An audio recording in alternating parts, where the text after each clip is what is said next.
Olá você que assiste aqui os nossos vídeos, sempre trazendo informações sobre a convivência com o semiárido. Hoje o nosso colega Alessandro Santos está trazendo aqui para a gente informações sobre produção agroecológica aqui no semiárido. Então fica com a gente aí e confere mais esse vídeo.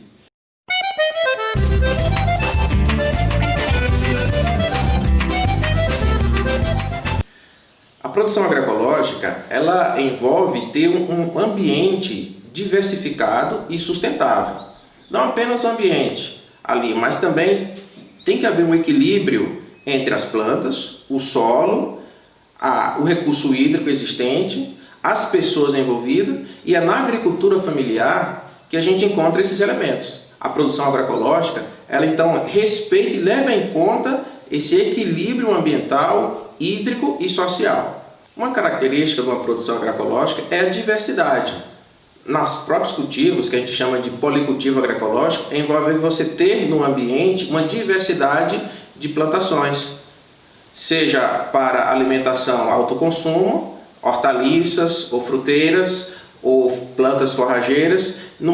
Nesse mesmo ambiente, na propriedade, quanto mais diversificado, mais equilibrado o sistema vai se encontrar. Porque assim, micro-organismos existentes ali no solo e nas plantas, eles vão estar em equilíbrio. Isso vai minimizar a incidência de pragas e doenças nas plantas. Como as plantas elas têm um desenvolvimento e um ciclo diferente, então a rotação de culturas é importante. E espaçamentos, necessário para isso. O que é orientado num policultivo, por exemplo? Entre espaços de fruteiras, no espaço pode ser plantado plantas alimentares entre elas. Pode ser o feijão, pode ser a abóbora, pode ser a mandioca. Porque como elas vão ter ciclos diferentes e necessidade de nutrientes diferente e crescimento diferente, isso vai haver um equilíbrio no ecossistema. Assim, até o ponto de ter a fruta para o consumo da família, mas antes disso ela já vai ter plantas do ciclo mais rápido e vai ter uma produção e uma alimentação mais rápido até chegar ao ponto de ter a outra colheita. Quando você então fizer o consumo das frutas, por exemplo, já terminou o ciclo em algumas culturas de ciclo mais curtos, como por exemplo hortaliças. Assim vai haver uma reciclagem e vai haver um equilíbrio no sistema alimentar. A produção agroecológica no semiárido, ela envolve a gente entender que o solo ele precisa de cuidados. E o cuidados que o solo precisa é matéria orgânica. A matéria orgânica, então, é o alimento que o solo precisa para ele ter o necessário para ele fornecer para as plantas. Se a planta ela simplesmente cresce, desenvolve, tem todo o cultivo e não é reposto essa matéria orgânica, o solo vai ficar pobre.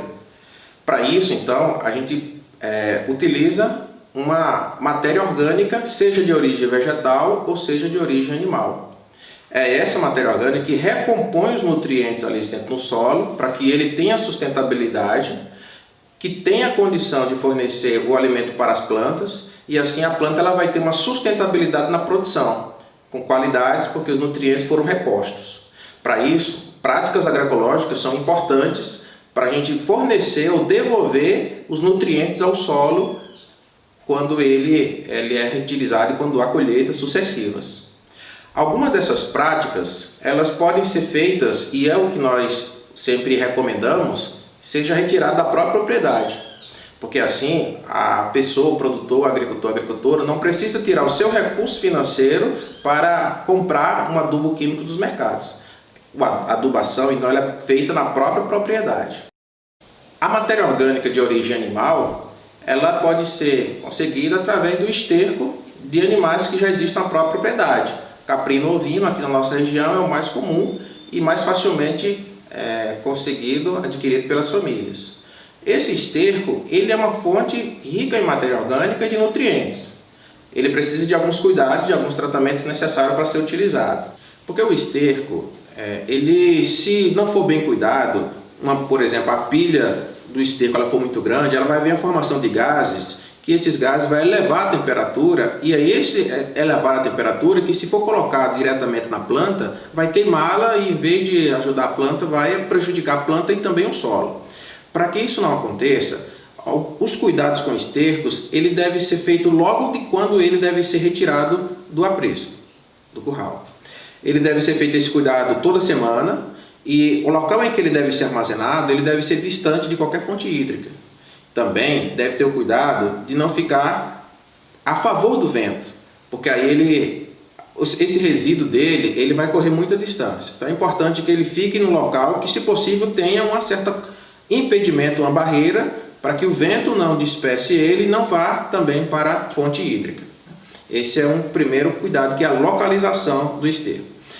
Outro cuidado é que não deve ser fazer pilhas muito altas. O ideal é que seja feita uma sucessão de pilhas de 1 metro, por exemplo.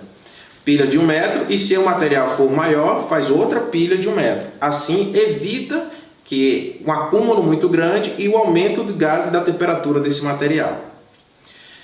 Mesmo que faça pilhas de 1 metro, também é importante diariamente ir molhando esse esterco, porque aí a temperatura dele vai diminuindo. E semanalmente deve fazer o revolvimento dele. Esse processo ele deve ser feito até uns 30 e 40 dias, que é quando o esterco ele já vai estar então sem gases, que eleva a temperatura que poderia queimar a planta, e vai estar semelhante à terra molhada. Dessa condição, sem aquele cheiro forte da urina do bode ou da ovelha, e com esse cheiro agradável de terra molhada, é a condição ideal para ele já ir fazer uso dele. Se ainda perceber que ainda existe algum cheiro ou algum desses cuidados, esse processo deve continuar.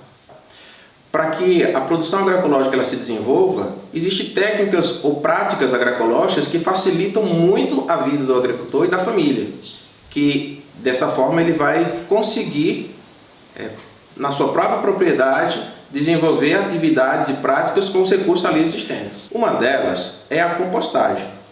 A compostagem a gente usa tanto esterco animal, ovino e caprino, como também de restos de cultura, restos de palhadas, de capins, ou de restos de cultura como feijão, mandioca ou abóbora.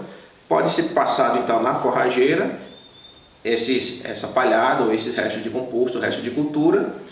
Então a gente vai fazer pilhas sucessivas, com camadas de 10 centímetros do material que foi passado na forrageira, da palhada ou da resto de cultura, ele é passado na forrageira. Então a gente faz uma primeira camada de 10 centímetros desse material vegetal, depois a gente coloca uma camada de 5 centímetros do esterco, caprino ovino, e também é comum encontrar nas famílias da agricultura familiar uma cinza de lenha.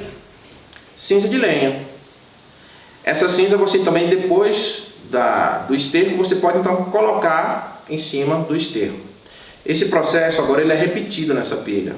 Você molha, depois desse ciclo de camadas, você faz uma molhação, simulando como se fosse uma chuva de forma uniforme, e depois repete o processo. Mais uma vez, o resto de palhada que foi passado na forrageira, depois mais 5 centímetros de esterco e depois a cinza de lenha. Molha, e esse processo ele se repete até a pilha ficar com mais ou menos 1 metro. 1 metro de altura por 1 metro de comprimento, e a extensão é de acordo com o tanto de material que se dispõe na propriedade. Depois de ter feito essa pilha, então ela fica descansando, e uma vez por semana você vai molhar essa pilha, porque às vezes ela vai naturalmente, devido aos processos microbiológicos, ela vai esquentar. E esse processo então de esquentar, você pode simplesmente colocar, depois de uma semana, colocar uma mão ou um ferro, um vergalhão, e verifica se ele está quente. Quente o suficiente que você não consiga ficar por muito tempo. Quando isso ocorre, você molha mais uma vez a pilha e vai repetindo esse processo até que ela não fique mais com essa alta temperatura. De 15 em 15 dias deve revolver esse material para que a degradação dos materiais se dê de forma uniforme. E depois de 90 dias aproximadamente, ele vai estar pronto para uso, quando normalmente esse material ele vai ter todo um só padrão, semelhante a uma terra molhada, uma terra solta. É essa a condição ideal para esse material ser colocado então na bancada, onde vai ser colocado, por exemplo, o plantio da hortaliça. Nós vimos então que existe uma diferença entre o do composto da compostagem e o que usa apenas o esterco. Qual a diferença entre eles? Bem, quando a gente usa a matéria orgânica da compostagem, ela tem uma condição melhor, ela tem maiores benefícios para o solo. Porque como tem o volumoso e ele vai ser incorporado ali na bancada onde vai ser feita a horta, ele vai ser degradado com mais tempo e vai ficar mais tempo no solo disponível para a cultura. E já o esterco, justamente só o esterco junto com a terra, ele rapidamente vai se esgotar essa fonte de matéria orgânica. O ideal, então, é que a gente tenha essa série de práticas agroecológicas de formas sucessivas. Use o esterco, use a compostagem e use também a incorporação que a gente chama de adubação verde, que é o que está ali no solo, que ele é coberto na hora que for fazer o preparo de solo. O ideal então é que tenha essas 3 práticas, porque uma complementa a outra e o resultado vai ter realmente uma condição melhor para o solo. Agora sim você vai ter uma produção rica, você devolveu ao solo a matéria orgânica e a hortaliça ou a fruteira ou enfim a sua produção vai ter um melhor desenvolvimento. Uma outra prática que também envolve adição de matéria orgânica envolve só a origem animal, que é o esterco adicionado com uma terra de melhor qualidade. Uma terra que se encontra, por exemplo, ali no chiqueiro, no aprisco, ou uma terra que você veja que na sua propriedade tem uma melhor qualidade. Então você junta esterco e terra e faz essa proporção de 3 quantidades de terra, o barro vegetal, essa terra do chiqueiro, do aprisco, com uma medida de esterco. Você então, com essa proporção de 3:1, você faz a movimentação, a mistura, de modo que ela fique bem uniforme, o esterco junto com essa terra de melhor qualidade. Quando ela ficar bem uniforme, bem padronizada, esse material, ele também é rico. Ele normalmente é usado em fruteiras ou em bacias de fruteiros ou de cultivares, ou ele pode ser enchido em saquinhos, que a gente chama saquinhos para mudas, que a partir dali você vai fazer então o plantio de mudas, por exemplo, de fruteiras. Você também vai ter um material rico, de fácil aquisição, existente ali na propriedade, que você facilmente vai poder usar na propriedade, se você talvez não tiver a condição de ter os outros ingredientes na propriedade. Com essas 2 práticas simples, evita-se que o agricultor ele desembolse o dinheiro, o recurso para comprar adubos químicos, que tanto vai fazer mal ao solo, vai fazer mal à pessoa, principalmente esses adubos químicos solúveis, e que vai causar mal a todo o meio ambiente. Esse recurso que o agricultor ele poderia usar para esse fim, ele vai poder usar e melhorar a sua produção ou outros investimentos na própria propriedade.